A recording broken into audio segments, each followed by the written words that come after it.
এটা হচ্ছে পোলাও, এটা হচ্ছে আলু ভাজা, এটা খিচুড়ি, এটা আমড়ার চাটনি, আর এটা শাক আলু, তারপরে ওরা বাঁধাকপি দিয়ে তরকারি মিক্স।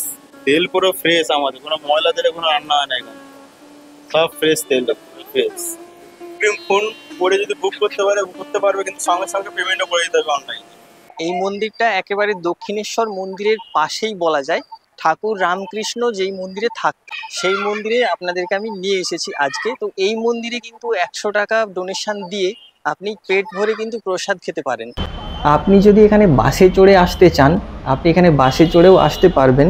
তবে এখানে বাসে চড়ে যখন আসবেন তখন দক্ষিণেশ্বর রানী রাসমণি স্কাই ওয়াক এই গেট 12-এর সামনে আপনাকে নামিয়ে দেবে বাস, কিন্তু আপনাকে যেতে হবে গেট 2-তে। এর ওপর দিয়েই আপনি চলে যাবেন গেট 2-তে, গিয়ে দেখতে পাবেন দক্ষিণেশ্বরের একটি খুব সুন্দর তোরণ দেখতে পাবেন, কিন্তু ওদিকে আপনাকে গেলে হবে না। এই যে গেট 2, ভালো করে দেখুন, এই যে গেট 2 এর পাশেই কিন্তু রয়েছে একটি তোরণ। সেই তোরণটা আমি দেখিয়ে দিচ্ছি। এর পাশেই দেখুন মা ভবতারিণী ফেরিঘাট। এই ফেরিঘাট যে তোরণটা, এর নিচে দিয়েই আপনাকে চলে যেতে হবে একদম সোজা। এর নিচে দিয়ে আপনি মাত্র 5 মিনিট হেঁটে গেলেই ডান দিকেই এই আশ্রমটা পেয়ে যাবেন।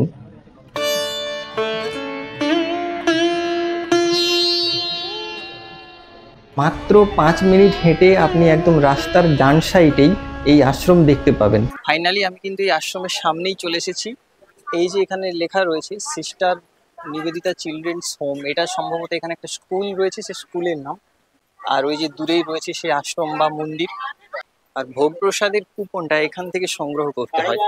এই যে দেখুন এখানে লেখা রয়েছে এই আশ্রমের নামটা, শ্রী শ্রী রামকৃষ্ণ মহামণ্ডল যদু মল্লিকের বাগান বাড়ি এই মন্দিরের নাম। বর্তমানে শ্রী শ্রী রামকৃষ্ণ মহামণ্ডল নামে পরিচিত।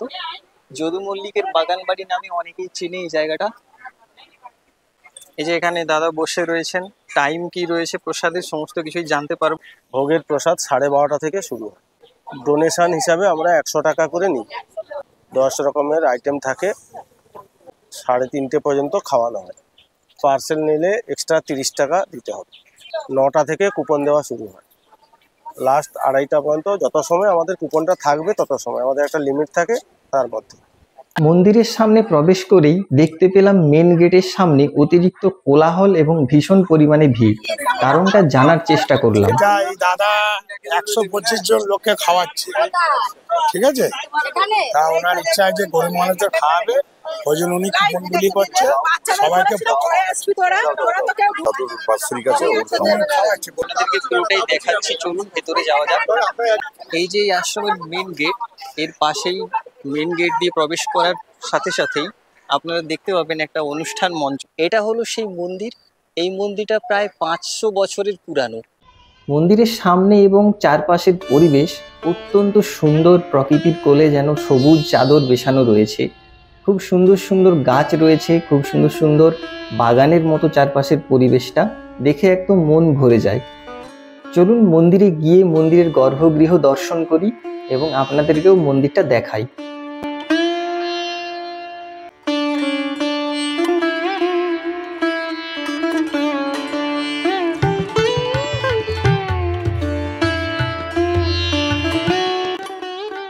মন্দিরে প্রবেশ করা মাত্রই মন্দিরের দেওয়ালে আপনি দেখতে পাবেন রামকৃষ্ণের ছবি এবং একটি রাধা কৃষ্ণের ছবি। এছাড়াও মন্দিরের যে গর্ভগৃহ, এটা এতটা পরিমাণে গ্যাপ রয়েছে, আপনি চাইলেই এই মন্দিরের মূল গর্ভগৃহের চারপাশ পরিক্রমাও করতে পারেন।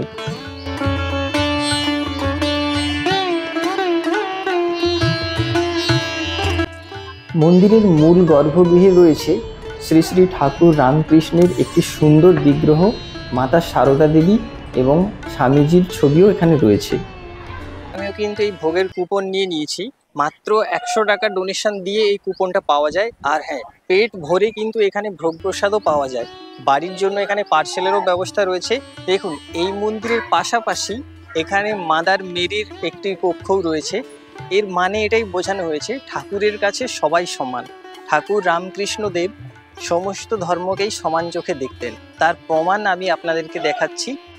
মন্দির থেকে কিছুটা এগিয়ে গেলেই রয়েছে ডান দিকেই মাদার মেরির কক্ষ।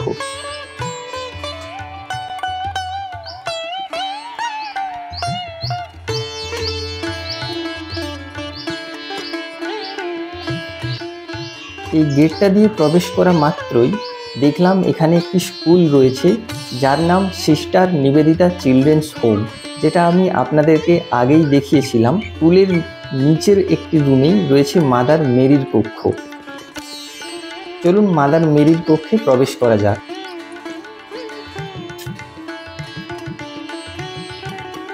মাদার মেরির কক্ষটা একেবারে শান্ত এবং নীরব।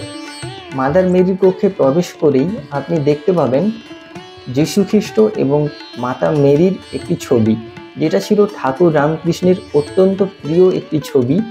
উনি এখানে সারাক্ষণ বসে থাকতেন এবং ছবির দিকে তাকিয়ে থাকতেন।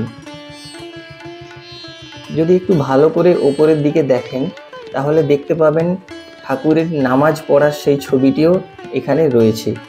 তার মানে এ থেকেই বোঝা যায় ঠাকুরের কাছে সমস্ত ধর্মই সমান, কোনো ধর্মই ছোট না। এছাড়াও এখানে রয়েছে শ্রী চৈতন্যদেবের একটি মূর্তি, যেটা বৈষ্ণব ধর্মের আমাদেরকে ইঙ্গিত দেয়। এ থেকেই বোঝা যায় ঠাকুরের কাছে সমস্ত ধর্মই সমান, সমস্ত ধর্মকে সমানভাবেই দেখতেন। মাদার মেরির কক্ষ থেকে বেরিয়ে এইবার আমি চলে গেলাম সোজা রন্ধনশালার দিকে।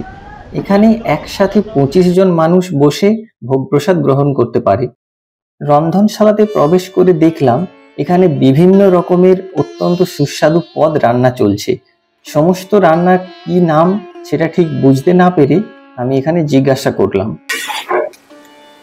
এটা হচ্ছে পোলাও, এটা হচ্ছে আলু ভাজা, এটা খিচুড়ি, এটা আমড়ার চাটনি, আর এটা শাক, আলু, তারপরে ওটা বাঁধাকপি দিয়ে তরকারি মিক্স, ওটা আলুর দম, ওটা ডাল, ওটা পায়েস। আর এখানে চলছে একদম খাঁটি পরিষ্কার পরিচ্ছন্ন তেলে পটল ভাজা। তেল পুরো ফ্রেশ, আমাদের কোনো ময়লা তেলে কোনো রান্না হয় না, সব ফ্রেশ তেল, ফ্রেশ। আমার নাম রঞ্জিত আচার্য। অনলাইন ব্যবস্থা আছে, দেখো অগ্রিম ফোন করে যদি বুক করতে পারবে, কিন্তু সঙ্গে সঙ্গে পেমেন্টও করে দিতে হবে অনলাইন। যদি বলে আমি আজকে যাবো কিছুদিন পর যাবো, অনলাইনে পেমেন্ট করে দিতে হবে, টিকিট থাকবে না। নাম্বারটা লিখে নিন যদি হয়, 8348931083। এই নাম্বারে কল করে আপনি বুকিংও করতে পারবেন। আবার নাম্বারটা বলছি 8348931083। এই নাম্বারে কল করে আপনি কনফার্ম বুকিংও করতে পারবেন অনলাইন। আপনাকে বুকিং করলে সঙ্গে সঙ্গে পেমেন্ট আপনাকে করে দিতে হবে, আপনার সিট রাখা থাকবে। প্রসাদ দেওয়ার জন্য এই যে এইভাবে চেয়ার এবং টেবিলেরও ব্যবস্থা করা হয়েছে। এখানে চেয়ার এবং টেবিলের বসিয়ে ভোগ প্রসাদ দেওয়া হয়, আর মাথার ওপরে ফ্যানেরও ব্যবস্থা হয়েছে। দেখুন, ভোগ প্রসাদের সময় যে জলগুলো দেওয়া হয় স্বচ্ছ মিনারেল ওয়াটার ব্যবহার করা হয়। খুবই বড় প্রশ্নের একটা উত্তর পেলাম। আগে অনলাইনের ব্যবস্থা ছিল না, মানে এখানে ফোন করে বুক করার আগে ব্যবস্থা কোনো রকম ছিল না। ভোগ প্রসাদ কিন্তু আপনারা মোবাইলের মাধ্যমেও কল করে বুক করতে পারেন, আর নাম্বারটা আমি অবশ্যই ডেসক্রিপশনে দিয়ে দেবো, ওখান থেকে আপনারা চেক করে নেবেন। এই যে ধ্বংসাবশেষটা আপনারা দেখছেন, এখানে এক সময় স্বামীজি কিন্তু ধ্যান করেছিলেন। কিছু বর্ষ আগে যে আমফান ঝড় হয়েছে, সেই আমফান ঝড়ে এই জায়গাটা ধ্বংস হয়ে গেছে। এই যে যদুনাথ মল্লিকের বাগানবাড়ি আশ্রম, এই আশ্রমের পেছনেই কিন্তু রয়েছে দক্ষিণেশ্বর ভবতারিণী মন্দির। এই যে এই প্রাচীরটা দেখছেন, এই প্রাচীরের উল্টো দিকেই কিন্তু দক্ষিণেশ্বর মন্দির দেখা যায়। দেখুন, আমি দেখিয়ে দিচ্ছি, এটা হলো মা ভবতারিণী মন্দিরের পেছনের দিকটা। যতক্ষণ না ভোগ প্রসাদের সময় হচ্ছে ততক্ষণ এই মন্দির প্রতিষ্ঠার ইতিহাস সম্পর্কে একটু জেনে নিই। দক্ষিণেশ্বর মন্দিরের পাশেই কলকাতার পাথরিঘাটার যদুনাথ মল্লিকের এই বাগান বাড়ি। এটি বর্তমানে শ্রী রামকৃষ্ণ মহামণ্ডল নামে খ্যাত। ঠাকুর প্রায়ই এখানে আসতেন। ঠাকুরের জন্য এই বাগান বাড়ির দরজা ছিল চির উন্মুক্ত। এই বাগান বাড়ি ঠাকুরের দুটি অলৌকিক ঘটনার জন্য পরিচিত। এই বাড়ির বৈঠকখানায় মেরি ও যিশুর একটি প্রতিকৃতি আছে, যেটি গভীরভাবে দেখতে দেখতে একদিন ঠাকুরের মনে হয় ওই ছবি থেকে একটা পবিত্র জ্যোতি তার শরীরে প্রবেশ করেছে। এরপরই তিনি খ্রিস্টীয় সাধনা পদ্ধতি জানতে আগ্রহী হন। আরও একটি ঘটনা, একদিন ঠাকুর তার নরেনকে নিয়ে এই বাগান বাড়িতে আসেন এবং তাকে স্পর্শ করেন, ফলে নরেনের বাহ্য জ্ঞান লুপ্ত হয়। ভোগ প্রসাদের সময় হয়ে গেছে, এখন দুপুর 12:30 বাজে, তাই ভোগ প্রসাদের পর আপনাদের সাথে কথা হচ্ছে। চলুন পুরোটাই জেনে নিন কি কি রয়েছে ভোগ প্রসাদে। ভোগ প্রসাদের আগে অবশ্যই কিন্তু এই জায়গা থেকে হাত ধুয়ে নেবেন। এই যে মন্দিরটা দেখছেন, মন্দিরের এই উল্টো দিকেই রয়েছে এই হাত ধোয়ার জায়গাগুলো। ভোগ প্রসাদের যে জায়গাটা, এই যে মন্দির, এই মন্দিরের ঠিক সোজাই একদম। প্রথমেই দেওয়া হয়েছিল একটি জলের গ্লাস এবং তারপরে দেওয়া হয়েছিল একটি কাগজের প্লেট। তারপর পোলাও দেওয়া হয়েছে, পটল ভাজা এবং মন্দিরের ভোগ প্রসাদ খিচুড়ি। তারপরে দেওয়া হয়েছিল একটি আলুর দম এবং তারপরেই ছিল প্লেন রাইস মানে সাদা ভাত, ডাল এবং আলু ভাজা, একটি মিক্স সবজি বাঁধাকপি এবং শাকের, আর তারপরেই ছিল আমড়ার চাটনি এবং পায়েস। খাওয়ার পর এই যে ডাস্টবিনগুলো রয়েছে এই ডাস্টবিনে পাতাটা ফেলে দেবেন। ফাইনালি কিন্তু ভোগ প্রসাদ পেয়ে বাড়ি যাওয়ার সময় হয়ে গেছে। তো আপনাদের কেমন লাগলো এই আশ্রম অবশ্যই জানাবেন। এই আশ্রমের ভোগ প্রসাদ কিন্তু অতি সুস্বাদু। মন্দিরের কুপন কিভাবে পাবেন এবং ভোগ প্রসাদ কিভাবে পাবেন এবং অনলাইনে ভোগ প্রসাদ বুক করা যায় কি না সেটাও আপনাদেরকে জানালাম। আর যদি ভালো লাগে প্লিজ লাইক করে দেবেন, আর যারা সাবস্ক্রাইব করে নিয়েছেন অনেক ধন্যবাদ, যারা করেননি তাড়াতাড়ি করে নিন। দেখা হচ্ছে নেক্সট ভিডিওতে। ভালো থাকবেন সবাই।